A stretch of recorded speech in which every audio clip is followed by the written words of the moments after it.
Spring has sprung here on the farm. That means critters are starting to move around again at night. Chickens are doing their job working down the compost pile.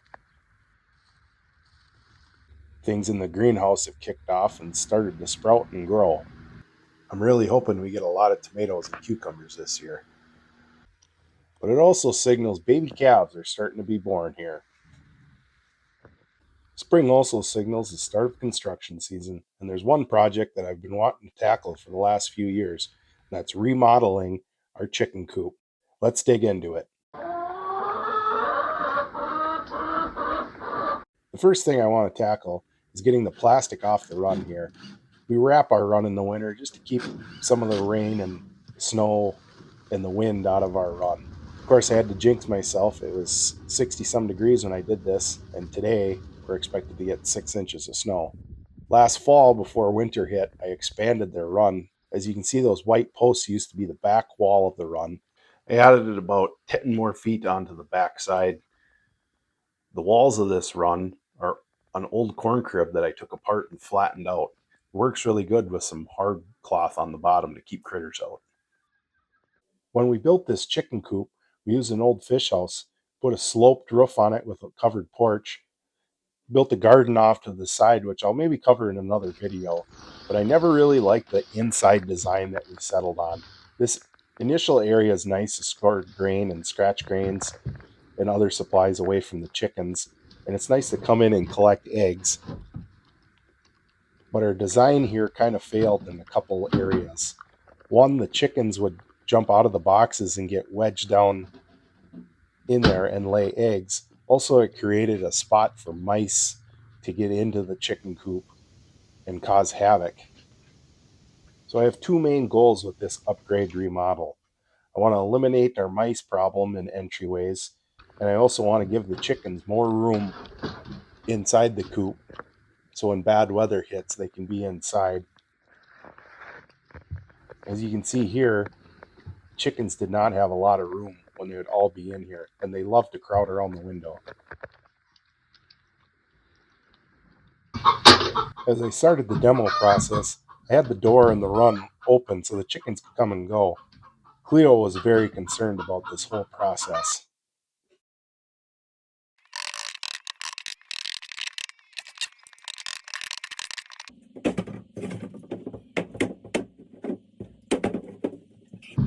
Hey, look, it's breakfast. Like I said, the chickens would get down in these nooks and crannies and lay their eggs. Here comes Cleo again.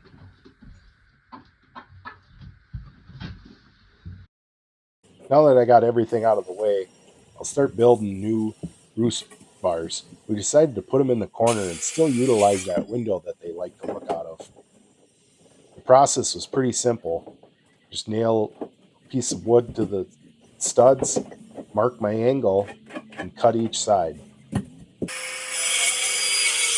I quickly realized my first attempt was way too high, and I decided to make this the bottom roosting bar.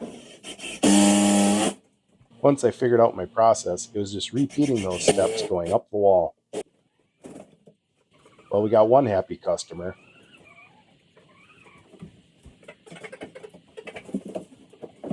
Here you can see a better example of me marking that angle up against the wall. It worked pretty good. Our first group of chickens are all named after my wife's favorite band, Hanson. This is Bop. That first night, it didn't take them long for them to settle down. They really seemed to enjoy that corner window still. Now, I had to leave this project for a few days, and we noticed the mice had made a new hole in the floor since I had covered up the previous one in the nesting box. Now, my wife sometimes makes fun of me for acting like such an old man, but I learned this tip from this old house and watching Tom Silva. You don't cut your patch to the size of your hole, you cut your hole to the size of your patch. In we go. You guys see any creepy crawlies down there? Let me know. Now I'm just going to put my backing boards in there.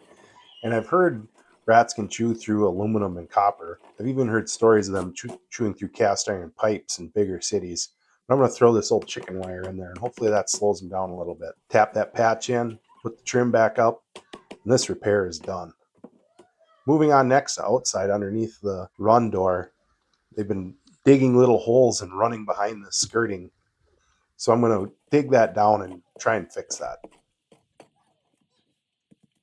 I'm going to remove this little section here and then shove some more old chicken wire in there and see if I can't slow these down on the outside as well. Screw that old piece of skirting back in. Then I screwed some new 1x6 scraps that I had. These will go lower than the current skirting, and I'll finish them off with either paint or some linseed oil. Back inside, it's back to work on the nesting box area. And on top here, we're going to make a brooder. So I just kind of wanted to get some measurements and figure out how to lay this out.